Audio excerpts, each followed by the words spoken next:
Hello, everyone. Welcome back to the Catholic Culture Podcast.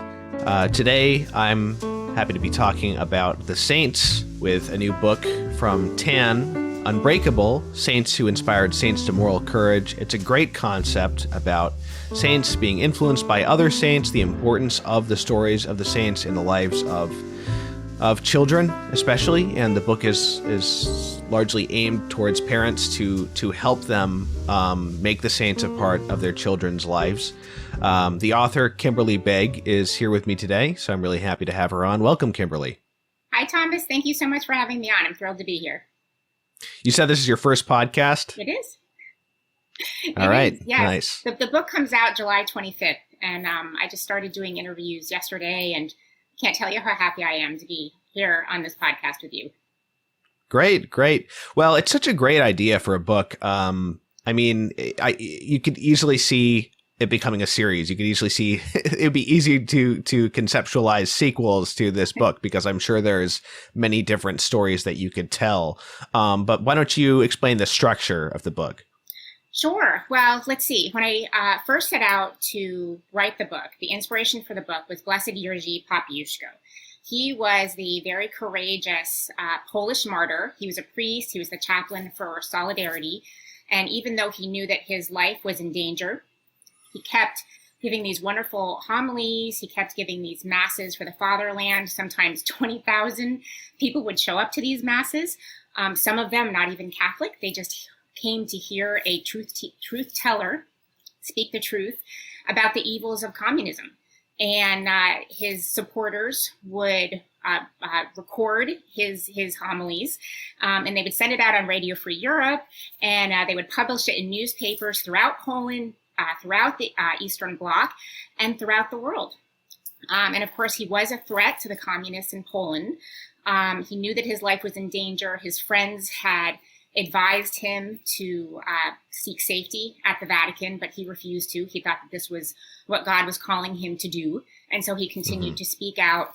He was hunted down. He was tortured. He was murdered. This is just a story that has inspired me for many years. So when I found out that when he was a kid, his favorite saint was Saint Maximilian Kolbe. In fact, He first discovered St. Maximilian Kolbe by reading Kolbe's newspaper, Knights of the Immaculata, at his grandmother's house. And this was at a very young age.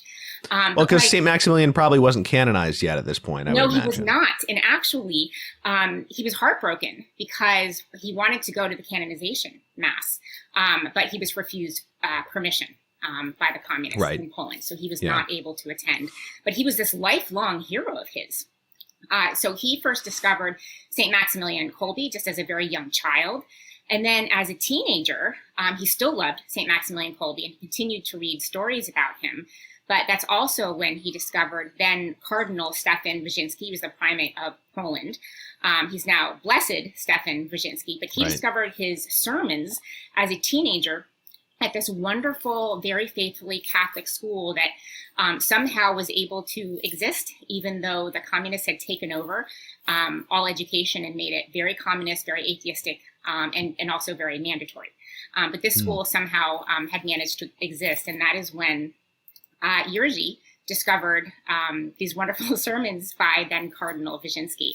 And it was that decision that encouraged him to attend seminary in Warsaw because Cardinal Wyszyński was the rector at the seminary in Warsaw.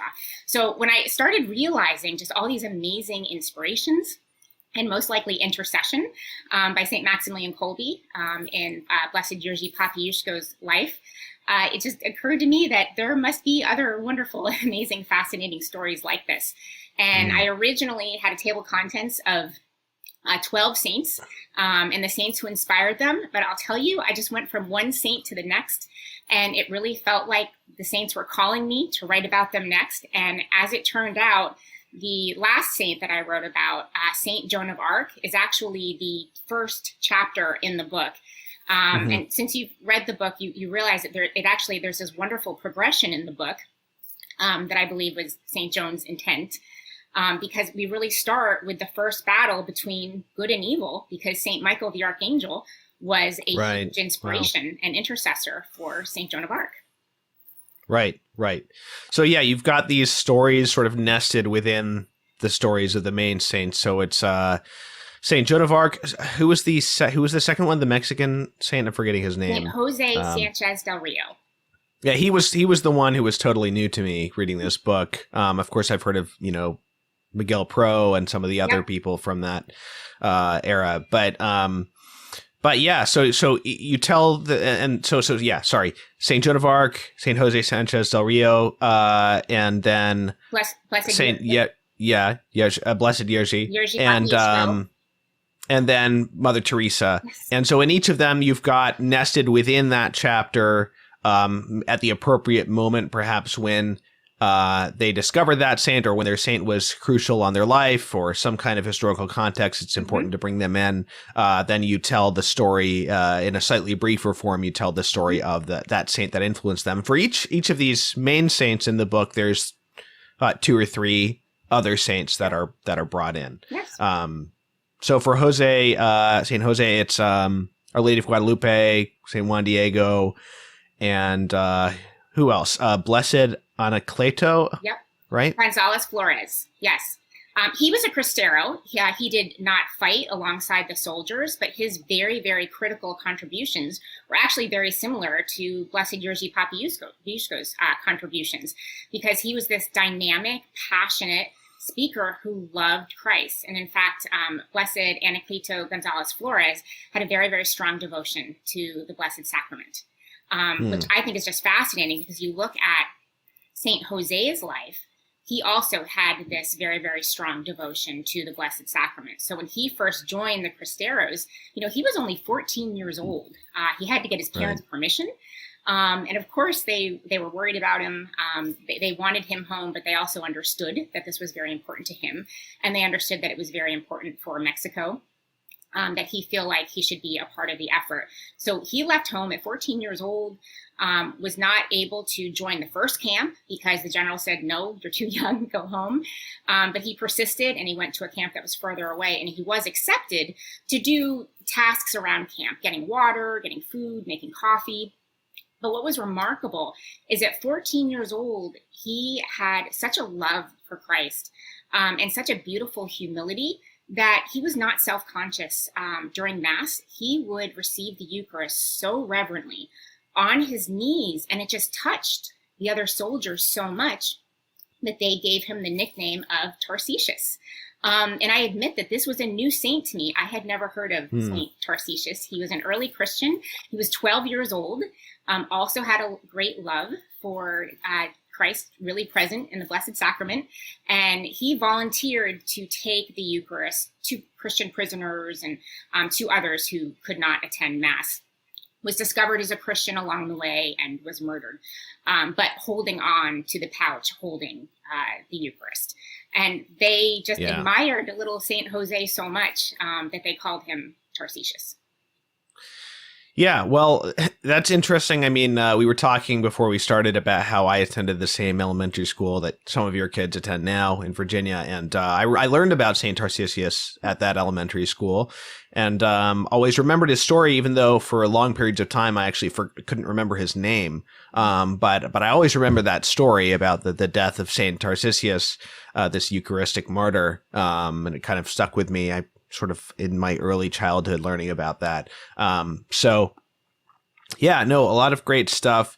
But there's also the aspect of this book being not a book for kids, but a book aimed towards parents and the sort of the importance of involving the saints in your parenting. And so can you talk about that a bit? Yeah. We're all called to live courageously for Christ out in the world. And I think a lot of parents today are trying to find a way around the cross, both for themselves and for their children, which is really dangerous, because this idea that somehow sacrifice and suffering can be avoided on our path to heaven, it has no grounding in sacred scripture or in the traditions of the church. And I think one of the most beautiful traditions of the church is passing on the stories of the lives of the saints. This is something that I think we used to do a little bit better years ago. The reason I think that is that in researching some of these saints, they were familiar with saints that we're no longer familiar with. So Saint Right. Joan of Arc, for example, Saint Margaret of Antioch, and Saint Catherine of Alexandria, yes, interceded for her. They visited her. They gave her advice and counsel along her very, very hard journey. But these were saints that were very, very revered in France, really all over Europe at that time. And Saint Tarcisius as well, So Saint José was familiar with the saint, and so were all of the Cristeros who gave him that nickname. And yet these early martyrs who had so inspired generations of Catholic, they are new to our children. I think that the saints really are, the stories of the saints really are the birthright of all Catholics and all Catholic children. And I think that we're not giving our kids a complete education if we're not giving them the saints that the church has given to us over the years. Right. Right. Yeah, that's a great point. And obviously, the stories of these particular saints are picked not only to be good examples for children, but to illustrate that principle to the parents reading the book. Right. Mm-hmm. Yeah. So, but also you mentioned courage, and moral courage is in the book. So why did you want to focus on this particular virtue in choosing these stories? Yeah, I don't think it's something that we talk about quite enough. And I think, again, that I'm in a community in Northern Virginia. There's lots of great families here. We are very focused on earthly success, material success. Really, our primary goal as parents is to guide our children on their path to heaven such that they will be able to discern God's will in their life, and that they will be strong enough to carry out that will. And that is going to take, in a post-Christian society like we live in today, one that regards Christians as haters and celebrates sin as virtue, and demands not only the acceptance of sin, but the celebration of sin along with the rest of the broader culture. Our kids are going to face challenges that our generation never needed to face out in the world. And so I think it's really important that our parents, as parents, we talk to our kids, not just about, the importance of going to Sunday Mass and holy days of obligation, and the truth about the real presence. But I think also teaching them the virtue of courage, of doing what is right in a given moment, because it is true and because it is good, knowing that it's going to involve some kind of suffering and sacrifice. I think that has to be just a regular part of parenting for us today. Yeah, so it's very interesting that you pay close attention to not only the big life-defining acts of moral courage that we know about with these saints, but also the way in which they developed that over time. So can you talk about some of the different ways that these four saints learned moral courage from childhood on? Yeah, there's lots of examples. I guess I'll start with Blessed Jerzy Popiełuszko, because at the time in communist Poland, all of the young men and about 18 years old, I guess Jerzy was about 19 or 20 at the time when he had to do his compulsory military service. So he had to spend two years with the military soldiers in basically a prison, doing drills and trying. The goal was to indoctrinate them. And the priests were treated, and the seminary students were treated particularly harshly. Right. So they were presented with unholy temptations, and they were beaten. And prayer, of course, was strictly prohibited. Any kind of prayer was prohibited. And I love this about Jerzy so much because knowing that prayer is prohibited, he prayed the rosary, not just to himself, not just silently in the corner, but he prayed the rosary out loud. And this meant so much to the other young men who were serving with him that, years later, when they made documentaries about this amazing priest who was so courageous, this is what they remembered about Jerzy being in the same military service as he was. But so he started to develop these little habits of resisting. It's also, I think, important that in his life, he saw his parents resisting as well, because he was sent to a mandatory communist school when he was younger.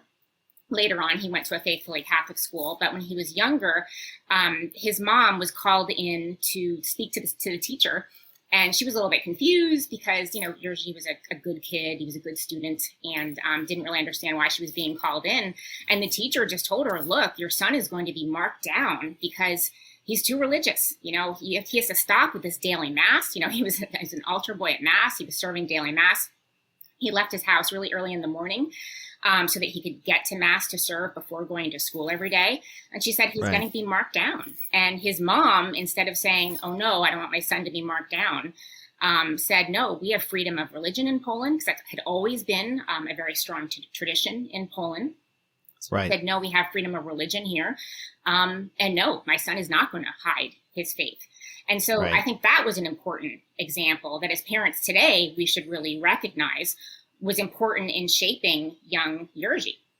So, from there, he just went on and continued to speak the truth. He was asked to be the chaplain for Solidarity. He enthusiastically agreed to do that. And that really put him on the radar of the communists as a troublemaker. And, in the courtrooms, when they had these sham trials for the members of Solidarity, this is just amazing to me. I can just imagine the scene. I wish I had a recording of it. But every time the judge would announce the verdict of guilty, and they manufactured evidence, they planted evidence, they did this to Jerzy later on too. But he would actually turn his back to the judge and start singing the Polish national anthem. To let the people in there know that he knew that the verdict was illegitimate. So these little steps, these little acts of courage along the way made it possible for him later in life to continue to preach these homilies that were making such a difference, transforming the hearts of the Polish people. Aside from the sort of direct outward-facing acts of moral courage to develop that virtue, what are some of the other, you found in studying these lives of these saints, what are some of the other virtues or practices that you found were indirectly helpful for them to develop moral courage? Yeah, definitely reverent receipt of the Eucharist. I think that's probably the biggest one. When you start to look, there were a lot of different ways I could have written this book, right? But when I started to do my research into some of the saints, you start immediately seeing all the commonalities. These were men and women who love Christ. Several of them. So Mother Teresa and Saint Teresa of Lisieux early on told Christ, I love you so much, I will deny you nothing. And then, wouldn't you know it, these struggles and these challenges were presented to them in such a way that they wholeheartedly wanted to embrace them. And they didn't deny Christ anything. But this attitude of full surrender and full abandon of what my will as a human being is, and this desire to unite, the human will with Christ's will for their lives, that was just a major commonality. So I think, prayer, having a prayer life, I think in modern society, we're all doers, we love productivity. We love getting things done. Prayer can actually be really hard for us. And taking those moments to make sure that you're praying, certainly in the quiet moments when you can find them at home, but most importantly, in front of the Blessed Sacrament. There's just nothing like that. You probably remember the very last page of the book, that's the last lesson that I share, is as you are going through your life and discerning the will of God for your life, doing it on your knees in front of the Blessed Sacrament is probably the most useful act. Yeah. It also seemed like asceticism played an important part with a number of these saints. Mm-hmm. Yeah, I would think so. Even in small ways. Mm-hmm. Like you mentioned, I mean, that the practice of self-denial in the family of Saint Teresa of Lisieux, who was one of the influences on Mother Teresa in the book, where she would have like some beads that she would count off when she was really little. She would count off her little acts of self-denial on these beads in her pocket. In fact, I just want to share, those sacrifice beads have been an important part of our family's culture. I discovered Saint Teresa. It's kind of funny to say that I discovered this saint who's one of the most beloved saints in the church. But, I grew up going to Mass, but not really understanding my faith. I grew up in a parish that really didn't talk about the saints. So I really learned my faith as an adult. And when I learned about Saint Therese, I was just absolutely blown away by this little girl. But those sacrifice beads, the idea of making little sacrifices for God so that every single second of your life can be given to him, out of justice. Our lives, everything that we have belongs to God. And so we should be giving everything back, all of our talents, all of our efforts, every single moment. And that Saint Therese at such a little age understood that and started practicing it. I thought it was so beautiful. So my kids have their sacrifice beads, and it's something that they have really embraced. And it's that understanding of doing the Saint Teresa of Calcutta quote, something beautiful for God. That principle of doing something beautiful for God in the little moments every day, and that it's important to live our faith day to day, moment to moment, that we're not just Catholics in church, but we're Catholics in our homes and out in the world. Yeah. Yeah. Very interesting. Are there any other common themes that you noticed? Because you started with the theme of moral courage, the theme of saints being influenced by other saints, but are there any other common themes that emerged in some of the lives of these saints? Well, I think those are the important ones. I think that we tend to maybe overcomplicate the faith, which is very deep, right? That's something I've been trying to pay close attention to over the last few years, is being very, very just attuned to the lessons in sacred scripture, with the Old Testament and with the New Testament, and what Jesus is teaching us through his actual words in the gospel, not just his actions, but his words themselves, I think are so profound. So our faith is very deep, but at the same time, it is rather simple, so that Saint Joan of Arc could understand of it. So, she was illiterate, she could not read. She was tricked at the end of her life into signing a statement that she could not read, and even though she couldn't read, she knew the Gospels. She went to Mass. She heard the homilies of her faithful priests, and her mom taught her the Our Father and the Glory Be and the Hail Mary. So we don't need to overcomplicate it. I know that there are lots of wonderful books and podcasts and, all these resources now for parents. In fact, couldn't help thinking about, everything that we're doing right now to try to kind of solve the problem about unbelief in the real presence. And, all of these activities that we're doing, and I've heard a lot of, really, really wonderful suggestions about, well, what if we were to bring back the altar rail? So this is something that my parish did a few years ago, and I really do think it's made a really big difference. But I also think— What's your parish, if I may ask? St. Catherine's in Great Falls. Father Pokorski is our pastor, and he's just absolutely wonderful. Oh, nice. He writes for our website sometimes. Yes. I love him. He's a wonderful, wonderful priest, a wonderful man, a wonderful pastor. But he's the one who brought back the altar rail. And that's all really my kids know. I mean, some of them were old enough that they certainly received by walking up to a priest. But now the altar rail is really all that they know. But in all the discussions, one suggestion that I haven't seen is, well, let's talk about the lives of the saints, who had a very, very strong devotion to the Blessed Sacrament. Because you can't help but recognize those commonalities. I was really surprised to find out that Blessed Anacleto González Flores had this very, very strong devotion to the Eucharist, because, he was this lawyer, he was an intellectual, they call him he was a philosopher.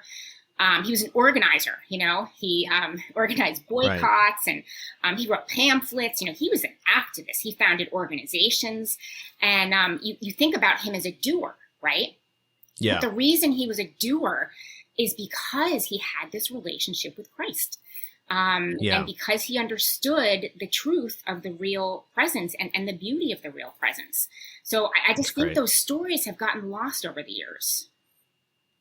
Yeah, that's great. Yeah, you mentioned this activism. It was interesting reading some of these, like particularly that the male saints featured in this book.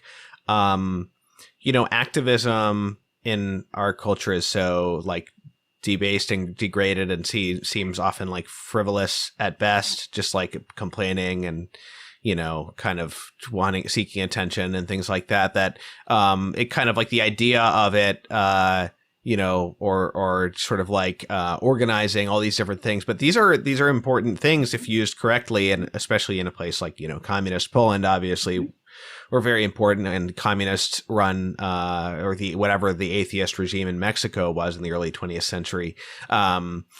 So it was interesting to read about some of these figures in Mexico and Poland, particularly using the law and using strikes and boycotts and some of these kinds of things that seem so impractical to us now. And maybe there's some truth to that because we're not a majority Catholic culture here in the United States, like in Poland. I'm glad you're bringing this up, actually, because we have a duty to God first, right? To our families and to our communities, but our duty does not end with our own salvation, right? So if we have children, so we promise at baptism to bring them up Catholic. Those are promises we make to God. So what are we doing to fulfill that promise to God? A lot of us hopefully are sending our kids to Mass and giving them a Catholic education, but are we preparing them really for the world? Now, but beyond our families, I've always believed that we have a duty to our community. It breaks my heart to see what the kids out there are going through, outside of our tight-knit Catholic communities. I'm very, very fortunate. My kids go to wonderful Catholic schools. We belong to a faithfully Catholic parish. We have a very strong Catholic community here in Northern Virginia. But outside of this bubble of ours, I look at what the kids are going through, their anxiety rates, their depression rates, the suicide rates. These kids out there are so lost. They have no idea that they're made in the image and likeness of God. Even kids who belong to families that consider themselves Catholic or Christian, I think a lot of them don't know that truth either, because I think they've been so poorly brought up in their own faith and an understanding of the rights and privileges that they have and duties that they have to their families and to the broader community, to God. Right. Yeah, well, it's interesting. Northern Virginia obviously has been kind of the ground zero for a lot of organization when it comes to what's going on in public schools. And it's been discussed, nationwide, the things that are going on in places like Loudoun County and stuff like that. So interesting. And actually, I'll sort of add there, Fairfax County was ground zero for a lot of this gender identity and transgender ideology years ago. And early on, I was going to some of those school board meetings. I was working full-time in an office. I was traveling a lot. I was away from my family. Ultimately, I did decide to take a step back because my family needed me. But I'll tell you, the reason that I was there is because I was looking around at these poor kids and they were so confused. But I stopped going because I realized just the enormous amount of contempt that the school board members had for the members of the community who were standing up, trying to defend these kids who were not even their own children. And it was sort of a realization of the level of evil that is out there. But also I remember, I don't mind saying this, but I remember at the time reaching out to friends and saying, please come to these meetings. These poor kids, what kind of a chance do they have at a healthy, happy life, if they're taking these harmful medications as itty bitty little kids? Basically, it's preteens, as teenagers. They're having surgeries that are mutilating their bodies. And I'll tell you, I could not get most of my friends to care about it. And I'll tell you that at that point, I really did start looking around and thinking, what kind of a duty? And it was this sort of idea that I think has been kind of turning over in my head. As Catholics, what are our duties? Yes, they are our duties first and foremost to our families, to our parish, to our community. But that doesn't mean that it stops there. We do have an obligation. Jerzy Popiełuszko knew that obligation was to speak truth. He was not just concerned about his own little wonderful parish community. He wasn't just concerned about those Solidarity members when he became the chaplain of Solidarity. He was concerned about all human beings living in oppressive regimes where their rights were being violated every single day, and that they were not hearing the truth about who they were and why they were made and the evils of the government that was controlling their lives. Is there anything else you want to talk about before we wrap up? I love the saints. I've always, I guess since I started learning about them, I've had such great affection for the saints. I think it's a really enjoyable, enjoyable stories to bring into your homes. As we said, I did write the book for families, but, there are lots of different ways that families can build, I think, a really healthy culture at home. A lot of families are struggling with, kind of just even how to spend their times. We have a lot of kids who are just very addicted to these devices. Right. When you pass on these stories, it just gives you so many more common, so much common knowledge that you can just weave into your lives. And it's amazing to me, the references that some of my kids will make about the saints that they learn about at school, that they learn about at home through their reading. And it really just shows you just our faith is universal. It is so beautiful. It is true. It is always true. It's always has been true. It always will be true throughout the ages. I've heard people say recently that, we should look for saints to show our kids that have very common experiences to us. I don't think that's the case. I think that those commonalities, you can find them in the lives of all saints. And I think that as parents, we benefit, and I think kids benefit from knowing just that, the very different challenges, and then being able to make those parallels to their own lives. Right. No, yeah, that's a great point. Yeah, no, it's very interesting. And I think most people will learn something new about these saints reading them. I knew a bit about St. Joan of Arc's trial, but I never really knew the details of how did she manage to get to even talk to the Dauphin, in the first place? Like, and what were the, I didn't know much about the actual concrete sort of military things that happened, leading up to her capture, things like that. And then for some of the saints I didn't know anything about. So, yeah, very interesting stuff. Yeah. So do you think you'll do any more of these? Yes. Yes, I loved the writing process. So I actually finished the book back in September on St. Teresa of Calcutta's feast day. I didn't even realize it was her feast day. It was my daughter who mentioned it to me at Mass. She said, Mom, it's Mother Teresa's feast day. And I thought, oh goodness, because I knew I was finishing the book that day. And I just think that's so amazing. But I haven't been writing now for almost a year, and I miss it. I loved spending, weeks at a time with one saint. Because there are 14 saints in total, there were some saints that I would just spend about, a week or 2 weeks, or, I guess a couple of them I actually spent St. Joan of Arc, I spent a couple months on, because her story was just so big. And I spent so much time on her, but just spending, my time day to day learning about these saints and just having them in my imagination, going about my daily life. I'll tell you, it's an experience unlike any I've ever had before. And I miss it.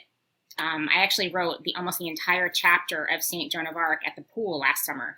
In the evening, I would go with my kids, and I had my computer, and at that point, most of the people had cleared out.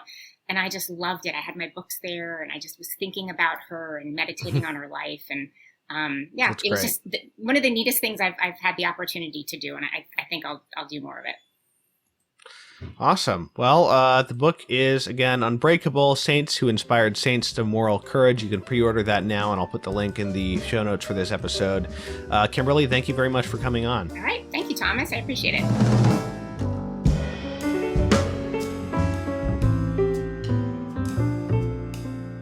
The Catholic Culture Podcast is a production of CatholicCulture.org. Check out our other podcasts, including Way of the Fathers, an early church history podcast hosted by Mike Aquilina, Catholic Culture audiobooks bringing to life classic Catholic writings, and Criteria, the Catholic Film Podcast, featuring deep analysis of great films from a Catholic perspective. You'll find all of this, as well as Catholic news, commentary, liturgical year resources, and much more at CatholicCulture.org.